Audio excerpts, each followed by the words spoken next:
Good morning po, Kuya. Ikukonsulta ko lang po yung tungkol sa SS benefits ng mga anak ko.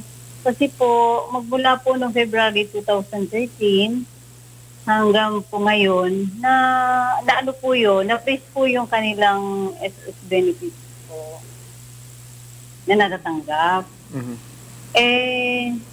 Yun po sana ang gusto kong maitanong kung anong kalagayan. Kasi po, nito pong May 4, naiayos ko na po, May 2014, naiayos ko na po yung lahat ng hinihingi nilang papeles. Ngayon po, binigyan po nila ako ng 50 days para bumalik doon.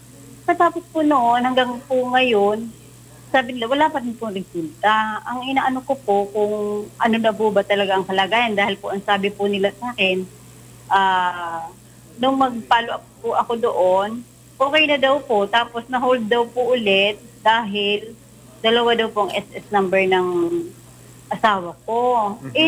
Naayos naman na po nung pong 1997 po yata ako, yung 1998. Yun pong SS number na yun. Yun po ang katanungan kung bakit hanggang ngayon wala pa pong resulta yung aming SS benefit ng mga anak ko. Okay, Nanay Lucy, nandito po si Ma'am Beth na sasagot sa inyong kinukonsulta. Mukhang ang claim nyo po is death benefit or manggagaling mula dun sa inyong namatay na namayapang asawa. So, ang ano po natin yan, mukhang may dalawang number. So, ngayon po lang yan inaayos dahil po ngayon inaayos na natin yung record ng SSS. So, sigurado po kaya na-cancelled na yung isang number noong nakaraang nag-follow up kayo. Kasi ano yan, meron tayong mukhang natigil dahil merong pong mga problema. So, pwede po sana maibigay yung access number. Mukhang nasa hardcore po yung inyong claims. Medyo bakit mga bata lang ang pinipensyonan kung kayo po yung legal wife. So, medyo tayo mayroong problema dyan. Kasi takli second family lang po kami.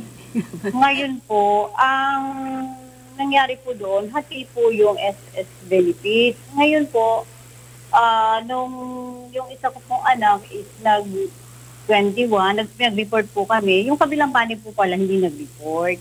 Yun po yung problema doon. Naiayos ko na po lahat yun. Yun pong SS number, matagal na pong naiayos po noong 1998 pa po yun dahil naglo-loan po dapat kasi asawa ko noon, na-deny nga po dahil dalawang SS number. Yun po ma'am ang... siguro pwedeng makuha yung SS number kasi hindi natin ma-check actual na status ng kanyang claim. Lalo ganyan mga microsettle dyan, check po yung tinatanggap. Microsettle means special voucher po. So, pwede po siguro paiwan na lang po yung SS number para ma-verify natin sa SS Bataan po ba yan i-final. Opo. SS Balanga po, ma'am. Balanga. Okay, Aling Lucy, iiwan ho ninyo yung SSS number sa coordinator po dyan para at least ma-follow up po natin kay Ma'am Beth kung ano yung resulta sa mga tinatanong po ninyo. Maraming salamat, Nanay Lucy.